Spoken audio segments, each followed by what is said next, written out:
Back to bride price and bride wealth. Um, when we have societies where you have to pay a huge amount of money as a potential husband before you can get married, um, if you undo those marriages, it's very expensive because you have to pay the cows back. So again, back to northern Ghana where I grew up, it's very interesting. Look at that. There we go. Facebooking. Because even though it's four cows around here and you have very strong marriages, sometimes these can shelter abusers. Sometimes a woman will get married to a man and find out he's a terrible guy and go back to her parents' house, say, "Look, I can't take it. Please, please, please, let's undo this." Um, if they let her stay, her own parents and siblings, her brothers, if her brothers let her stay, then they would have to pay the cows back to her husband's parents, the ones who paid for it. So they're not going to do that. They would rather drag her back to that abusive relationship. It means marriages are very strong, but it's not necessarily a good thing. Over here on this side of the world, which is 40 miles away, they don't have those strict um, bride wealth requirements. There, it's a sheep, which is, I don't know, $30, $40 for a sheep. Same thing it costs here. Um, and then you're married. You have a few other gifts you have to make to the father of the bride, tobacco maybe, or some chickens or something like that. But it's much, much easier. So we had a friend once from around here who didn't have a lot of money, wanted to marry a Christian. And so he went over here and had a sheep and paid it and took her back with him. And then he was mean to her or something. They had a tiff, and she up and went back to her father's house. Um, and so he's set back here waiting, saying, when are her brothers going to bring her back kicking and screaming? Because, that's what happens. Um, and he didn't realize that he hadn't paid any cows. He realized, but he didn't get the full sort of weight of that, which was marriages here are not very strong.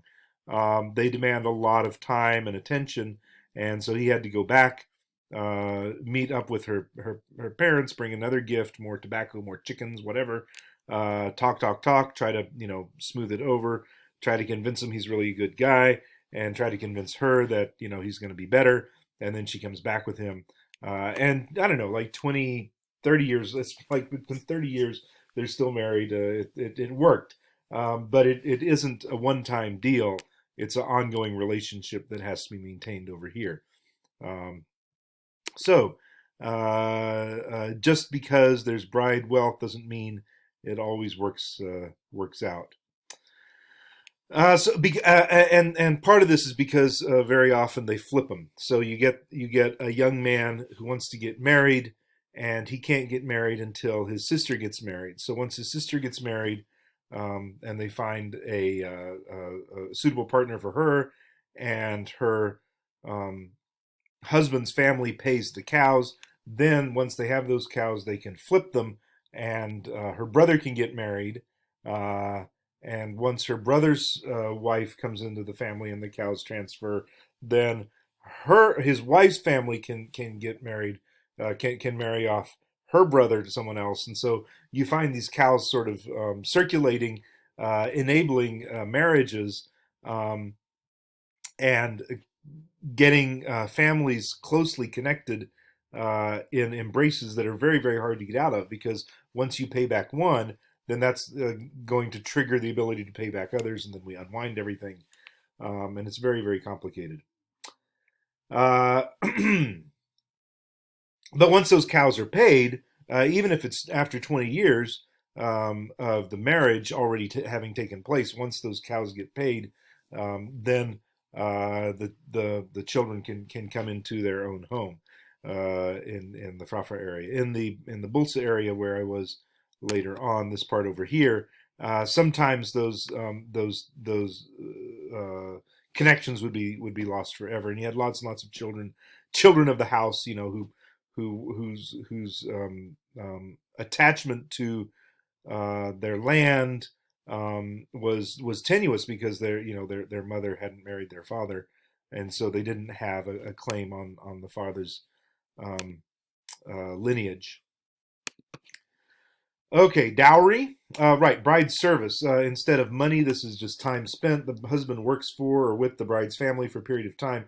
In Genesis, this is how Jacob gets Rachel and Leah.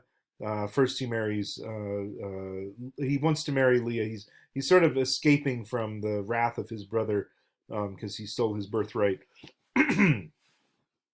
Jacob and Esau. And so he escapes to Laban's house, who is Rebecca's brother, I think, his mother's brother. Um, Mother's brother's daughter, here it is. And so he wants to marry Rachel, and Laban says, "Oh, work for me for 7 years and you can have her." So he works for 7 years, and then Rachel is there in a veil, and he marries her. And uh, due to homosocial environments, basically you don't hang out with people you're not related to who are of the opposite sex. So he didn't really know anything about her. But then once he marries her and they have the ceremony, he finds out it's Leah, which was not the one he was interested in marrying. And so Laban says, "Oh, marry Rachel too, another 7 years." So he spends another 7 years, and then he marries Rachel. This is all in Genesis. Dowry is the opposite of a bride wealth or bride price. The dowry is money transferred from the family of the bride to the family of the groom. So often this is connected to quote unquote marrying up. You have a family who love their daughter and want to see their daughter's kids be very well provided for and have good access to education and a future advancement. And so they basically they add money to her marriage gift that she then gives to the family of her husband. Often connected to endogamy rules and usually voluntary. Oh, sorry, the opposite. Often connected to marrying up. Daughters are encouraged to marry above their family social class, so the children will be very better off. And sometimes we have suicides and homicides connected to extortion based on that dowry. Arranged marriage, when we're talking about bride wealth that's very high and people are forced to remain in those marriages, that's not necessarily always the case. Even in places where there is a bride wealth, it doesn't always necessarily have to be um, um, uh, forced. A lot of times, arranged marriages are still voluntary. Parents are seeking a marriage partner for their child. Another way of looking at this is for many of these families in Africa and South Asia, um, the family will never ever make an investment this big. It's like buying a house. If you have a 19 or 26-year-old son or daughter and you want to buy a house, you might, I mean, they might be a financial consultant at the age of 23, but it's probably unlikely that if you say, well, which should we go with, the fixed term mortgage or the flexible mortgage, should we, who should we get for house inspection, how much do we need to put in earnest money, etc. um, right, should we go for the subsidized FHA loan, or should we go for a regular loan? Should we put up 20%? And you ask a 23-year-old that, and they'd be just like, "I don't know, I don't know, I don't know," right? Because they don't know. And who would put the burden of making all these decisions on a 23-year-old? And it's the same with marriage, because marriage is the same level of investment of the family. We are investing hundreds of thousands of dollars, perhaps, into this marriage, putting on this wedding, paying for, because sometimes in many places, in order to get married, um, you're going to have to put up an apartment where the deed is in hand and where it's got, it's furnished in very specific ways with this level of appliance and that kind of car before you can even do the marriage. So what you're looking at is potentially hundreds of thousands of dollars of investment, and this is not going to be done by the child, by the 23-year-old. It's going to be done by the parents, and especially the grandparents and the people with money who are actually footing the bill. So this is why the parents have to sign off on the marriage partner. And they're going to sign off based on family connections, based on caste or class or religion, and based on personality. They're going to say, who are you really, most likely to be able to make a life with?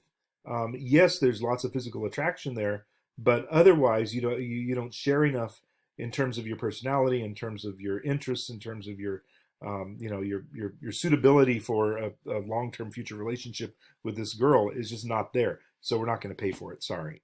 So they're going to find someone. They're going to arrange that marriage, and then this is the norm for human history prior to love marriages in modern society. All marriages were arranged, but they're not forced.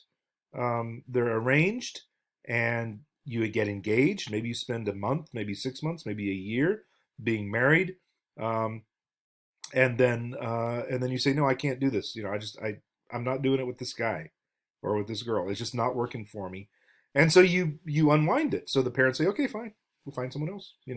It's not a big deal. It's not necessarily forced marriage where it's coerced, nor is it child marriage where much younger girls get married to older men, which are also very common, not only in other societies of the world, but also in the United States as well.